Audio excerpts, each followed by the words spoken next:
Aiming at example-based texture synthesis, we introduce a guided correspondence loss to measure the similarity of the output texture to the example. It can be used in texture optimization with or without guidance maps, or in training generative networks for real-time texture synthesis.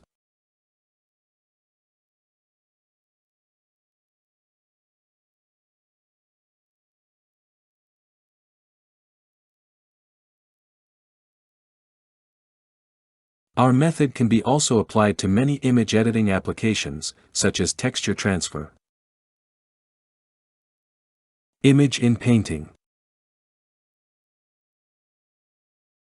and inversion-based single image editing.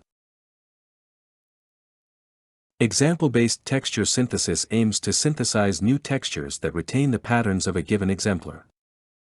Classical approaches formulate the synthesis as a Markov random field problem, which is solved by the iterative optimization between nearest neighbor search for output patches and color copy to update the output pixels. The synthesized texture is thus optimized gradually along the iteration. Recent attention has been devoted to deep learning-based methods, such as aligning the feature statistics. But it turns out they are only suitable for homogeneous textures. Recently, several single-image GANs are proposed to learn the internal patch distribution. They can reasonably deal with challenging non-stationary textures but always suffer from visual artifacts. This paper aims to re-promote the MRF framework. We build upon CNN-MRF, combining CNN and MRF. Deep features are used in the nearest neighbor search, and pixels are updated by loss backpropagation.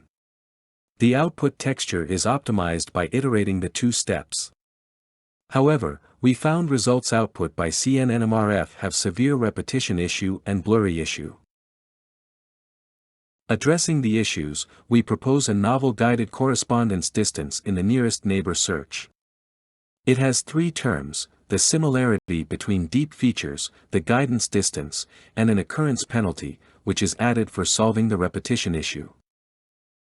To compute the penalty, we first use the first two distances to get an approximate nearest neighbor field. Then for each source patch we count how many times it is matched, and thus penalize on it. This term forces the patch match to be as uniform as possible. Here we show an ablation study on the occurrence penalty term. We can see how the repetition is reduced by increasing the occurrence penalty. For the blurry issue, we argue it is caused by nearest neighbor inconsistency. Given the strong self-similarity of texture, there could be multiple source samples with similar distances. Minimizing the conventional L2 distance makes the optimization favor the average of nearby samples, resulting in blurry artifacts. We propose to use the contextual similarity. A target sample is contextually similar to a source sample if it is significantly closer to it than to all other source samples. Minimizing the contextual similarity will push the target sample to get closer and closer to its nearest neighbor. The contextual similarity is calculated by normalization and softmax. And finally, the guided correspondence loss is defined thereby. By monitoring the loss curves, we can find minimizing the guided correspondence loss minimizes the L2 distances simultaneously, but it's not true for the opposite. By zoom in the synthesized results, we can see how significant the local blur is refined by our guided correspondence loss. We select 50 high-resolution texture images for experiments. On uncontrolled texture synthesis, our results are visually comparable to state-of-the-arts or even better in local details. To compare quantitatively, we compare the color distance of local patches. Our method surpasses exiting neural methods in this metric. We also conducted a user study by asking the user to choose the better one between our result and a competing method. Each user needs to finish 50 questions, and 40 users are involved. We can see most users prefer our method to the other. Then we compare on controlled synthesis. First is to control the spatial distribution under the guidance of user annotations. Our method precisely controls the output distribution and plausibly preserves the exemplar's fine details. Then we applied our method to controlled synthesis guided by progression maps. We can see that our method achieves the progression controlled comparable to the traditional MRF-based method. Our method can be also used to control the local orientations. The results are also comparable to the traditional MRF-based method. When applied to two controls simultaneously, i.e., the progression plus orientation, our method can also successfully output reasonable results conforming to the two controls.